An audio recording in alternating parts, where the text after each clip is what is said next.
All right, welcome to Goats Gardens and Healthy Tips. I am going to do a real quick video here. I came out here, well, I kind of noticed yesterday and then again this morning that Clarabelle, I noticed that Clarabelle has a little spot on her, up here, on above the bridge of her nose here, and where the hair is kind of rubbed off a little bit. So I thought maybe she was just rubbing on it. And then I remembered that last spring, she had that same thing happen, and then it started on her ears, and it ended up being some mites or lice or something like that popped out. It is only February 4th today, but we've been having spring weather for the last, I'm going to say 2 weeks, and it's 47 degrees out today. We have no snow. It's beautiful, and I think the world thinks it's spring right here where we live. So I'm going to treat her because I don't want it to get where it was last year, where she was having the hair come off her ears and all that kind of stuff. So I'm going to treat them right away. So I just wanted to show this real quick while I'm doing it with Clarabelle here, and then I'm going to treat all of the goats, and then I'm going to keep up the treatment. Okay, so what I'm doing is I'm just going to put some diatomaceous earth on her and put it on her hair. They still have like a really thick winter coat, so easier said than done. But I did just brush her, so because then I'll leave it on. I like to leave it on for probably about 3 days before I brush them. And I don't want to get this in for them to breathe. I have this mask on, and I'm trying to be very conscientious of them as well. So I'm going to do her head last.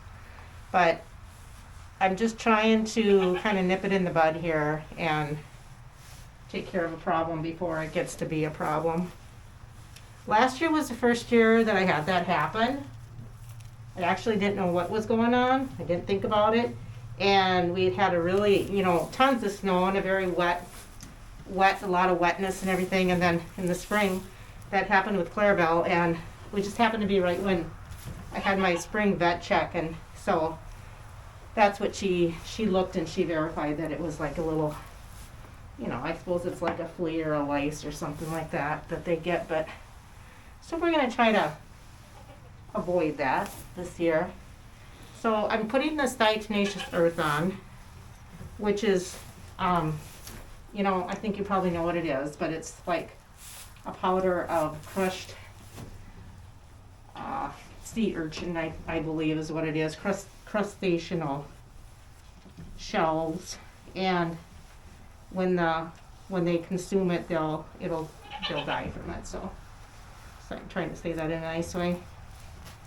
So anyways, but I'm really trying to be careful. I don't want to get it in her nose because you don't want to breathe it in.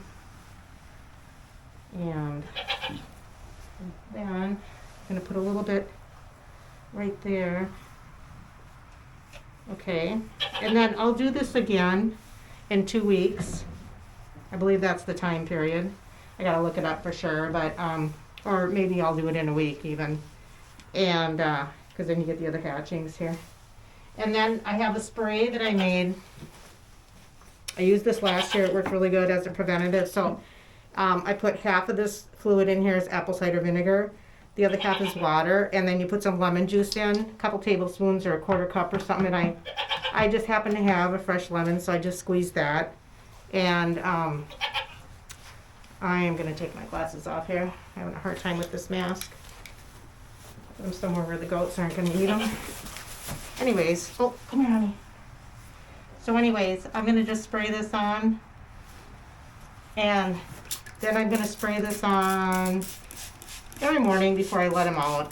Oh, also, I put a couple essential oils in here, like about 4 to 5 drops, peppermint, tea tree, and eucalyptus. There's other ones you can use. I know lemongrass is good, but lemongrass bothers me, so you want to put it on them. And I don't like to put excessively a large amount in there because I don't want them to be over inhaling that as well. Mostly smells like vinegar, apple cider vinegar. But I did this last year, and I sprayed them down. Oh, sorry, sweetie. Every morning I would just spray them before they went outside, and it took care of the problem between that and the DE. I didn't have to use any chemical on them, so that's what I'm gonna do, and then hopefully we'll just take care of this Clarabelle before it even develops into something big. Okay, girl, come here. I just took a little bit in my hand and rubbed it on that spot on her face there without getting it in her eyes or anything. So that's what I'm gonna do. Just a quick little FYI in case you're new to goats like I was before and you don't know about that. So just the DE, and you just rub that into their fur. You want to get it everywhere, under their belly and everything, on their legs and stuff. And then if you want to make up a spray like this, that seems to work really good. I used it for fly spray this summer too, and it helped out. So I'm just going to get each goat now, and then hopefully we'll just check in with this in a couple of days, and hopefully this is just going to take care of the problem. So anyways, a little bit of flea mite protection and treatment for the goats. Another thing that I did do last year when Clarabelle had more of a problem was I took coconut oil and I rubbed on her face and on her ears. And that seemed to, smother it out and stuff. And I'll probably do that with her as well, since I'm seeing that on there.